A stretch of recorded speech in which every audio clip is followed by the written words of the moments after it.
The recent visit of U.S. Deputy Special Envoy Morgan Ortagus to Lebanon and her discussions with senior Lebanese officials do not have a direct or confirmed link to the so-called Iraqi Dinar Revaluation, often referred to as the RV or IQD revaluation, a popular topic in speculative financial circles.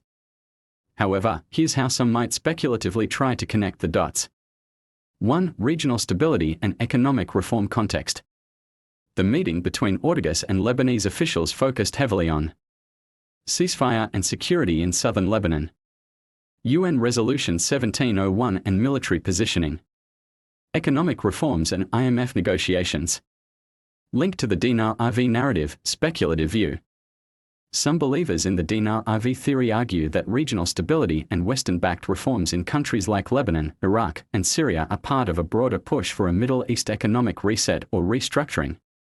The fact that Ortagus discussed IMF cooperation and anti-corruption efforts in Lebanon might be seen by some as part of the domino needed before Iraq can also fully re-engage with the international monetary system, thereby revaluing its currency. 2. US and France role in Middle East coordination. Ortagus mentioned that the US and France have set up working groups dealing with Lebanon-Israel border issues. Link to the Dinar RV narrative, speculative view. Some RV proponents believe that Western powers, including the US and France, are orchestrating a coordinated reset of currencies and borders in the region.